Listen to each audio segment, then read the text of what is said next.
At 70 years old, Larry Holmes finally broke his silence. The Easton Assassin, one of boxing's most feared champions, sat down and revealed something shocking. The five fighters he truly couldn't stand. For decades, Holmes kept quiet about the deep rivalries and personal grudges that defined his legendary career. But now, the truth is out. From bitter betrayals to disrespectful challenges, these weren't just professional rivalries. They were personal. Holmes didn't hold back, naming names and exposing the raw emotions behind some of boxing's most intense matchups. What he revealed will change how you see these iconic fights forever. The first name on his list? It might surprise you. Let's dive into Larry Holmes' most hated rivals and discover why these relationships turned so toxic. Number 1. Muhammad Ali. You'd think Holmes would revere Muhammad Ali. After all, Ali gave him his start as a sparring partner. But the relationship between these two legends was far more complicated than the public ever knew. Holmes admired Ali the fighter, but he grew to resent how their final meeting unfolded. When Holmes faced Ali in 1980, it wasn't the glory match many expected. Ali was a shadow of his former self, visibly diminished and struggling with early symptoms of Parkinson's. Holmes dominated for 10 brutal rounds, but instead of receiving credit for his victory, he became the villain who beat up boxing's greatest hero. What stung Holmes the most wasn't the fight itself. It was the aftermath. The media crucified him. Fans sent death threats. Nobody acknowledged that Holmes had begged Ali not to take the fight, and that he'd seen his former mentor's decline up close. Holmes wanted to prove himself against the best, but instead, he was painted as the bad guy for doing his job. Even worse, Holmes felt Ali's camp had used him. They knew Ali was finished, but needed one last payday. Holmes was the perfect opponent, skilled enough to be credible, but close enough to Ali to generate interest. It was a business decision that left Holmes holding the bag emotionally. In later interviews, Holmes expressed frustration that Ali never publicly acknowledged what really happened that night. There was no moment of reconciliation, no mutual respect between warriors, just silence and lingering resentment. Holmes respected Ali's legacy but hated being remembered as the man who ended it. That burden weighed on him for decades, turning what should have been a career-defining victory into a source of lasting bitterness. Number 2. Jerry Cooney. The Holmes-Cooney rivalry wasn't just about boxing. It became about race, media bias, and everything Holmes despised about the sport's politics. When they fought in 1982, it was billed as the biggest match since Ali Frazier. But Holmes saw something uglier beneath the hype. Cooney was positioned as the Great White Hope, whether he wanted that label or not. The media attention was overwhelming, and Holmes noticed the disparity immediately. Here he was, the undefeated heavyweight champion with multiple title defenses, yet Cooney, with a much thinner resume, was getting equal or greater billing. The preferential treatment was obvious and infuriating. Holmes didn't hate Cooney personally at first, but the circus around their fight changed everything. Promotional events turned nasty. Racial tensions were deliberately stoked to sell tickets. Holmes felt disrespected at every turn, treated like a villain in his own title defense. The whole spectacle reinforced Holmes's belief that boxing would always favor a white contender over a black champion, regardless of merit. The fight itself was competitive and brutal. Holmes won by TKO in the 13th round, proving his dominance. But even in victory, Holmes felt cheated. Cooney received sympathy and praise for his effort, while Holmes's masterful performance was downplayed. The narrative remained that Cooney had fought valiantly against a lucky champion. What really cemented Holmes' hatred was the payday. Despite being the champion, Holmes discovered he'd been maneuvered into a deal where Cooney made comparable money with less risk and fewer accomplishments. The entire experience confirmed Holmes's darkest suspicions about the sport he'd given everything to. Years later, Holmes admitted the Cooney fight left scars that had nothing to do with physical damage. It was about being marginalized, disrespected, and racially stereotyped in the biggest moment of his championship reign.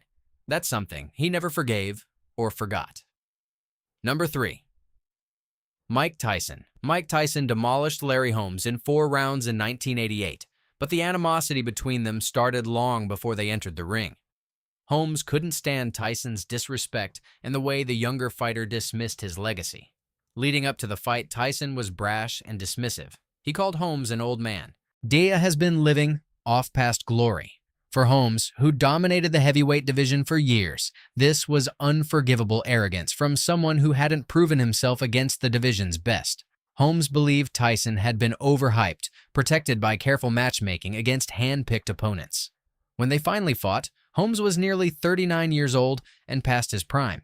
He came out of retirement specifically to face Tyson, driven partly by the massive payday, but also by a desire to humble the young knockout artist. The fight didn't go as Holmes hoped. Tyson was devastating, living up to the hype with brutal efficiency. Holmes was dropped multiple times and stopped in the fourth round. It was a humiliating defeat that tarnished his legacy in many fans' eyes. What Holmes hated most was how Tyson gloated afterward, and showing zero respect for what Holmes had accomplished. There was no acknowledgement that Holmes had been a great champion, or that he was well past his prime during their meeting. Just Tyson's continued arrogance and self-promotion. Holmes later said that fighting Tyson was one of his biggest regrets. Not because he lost, but because it gave Tyson a legendary name on his record without having to face Holmes in his prime. The disrespect, the timing, and the lasting impact on his reputation. Holmes resented all of it deeply. Number 4, Michael Spinks. No rivalry cut deeper for Larry Holmes than Michael Spinks. Their two fights in 1985 and 1986 remain among the most controversial and painful chapters in Holmes' career. Holmes didn't just dislike Spinks, he believed Spinks robbed him of his rightful place in history. Going into their first fight, Holmes was 48-0, chasing Rocky Marciano's legendary undefeated record of 49-0. Holmes had dominated the heavyweight division for years, beating every challenger put before him. He was one victory away from matching Marciano's immortal mark, and Michael Spinks, a light heavyweight moving up in weight, stood in his way. The fight was close and competitive, but when the decision was announced, a unanimous decision for Spinks, Holmes erupted in fury. He believed he'd done enough to win and that the judges had stolen his moment. The pain of losing his undefeated record one fight short of Marciano's mark was unbearable. Holmes demanded a rematch, convinced he'd prove the first decision was a fluke. But the second fight went to a split decision, also in Spinks' favor. Holmes was devastated and enraged. He believed both decisions were corrupt, being influenced by promotional politics and a desire to create a new star. What made Holmes truly hate Spinks wasn't just the losses, it was how Spinks handled the victories. Instead of acknowledging the controversy or showing respect for Holmes' incredible career, Spinks celebrated and moved on. Holmes felt diminished, his legacy tarnished by someone he considered an inferior fighter. For years, Holmes publicly challenged the legitimacy of both decisions. He pointed to judging irregularities, questionable scorecards, and the financial motivations behind crowning a new champion.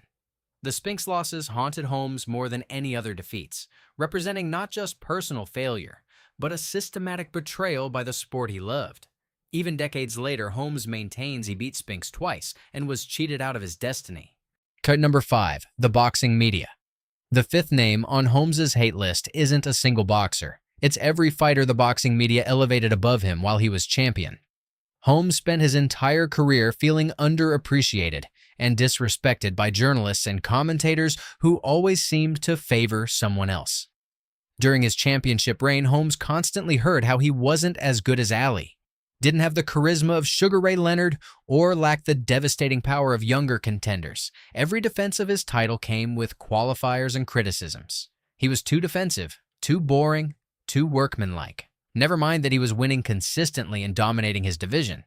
Holmes particularly resented how the media romanticized past champions while diminishing his accomplishments in real time.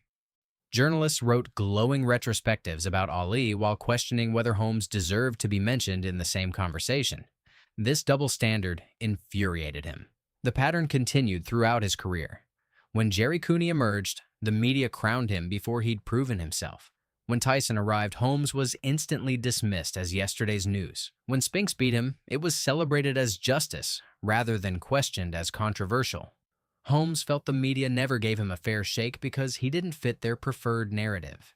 He wasn't flashy or quotable enough. He was a blue-collar fighter from a small town who won through technique and determination, rather than knockout power or showmanship. that didn't sell papers or generate headlines. What Holmes hated most was that this media bias affected his legacy permanently. Casual boxing fans know Ali, Tyson, and Foreman, but Holmes, who defended his title 20 times and had one of the best jabs in boxing history, remains underrated and overlooked. Even in retirement, Holmes continues fighting this battle. He speaks openly about being disrespected, about never receiving the recognition he earned. The boxing media's favorite fighters came and went, but their collective dismissal of Larry Holmes remains something he'll never forgive.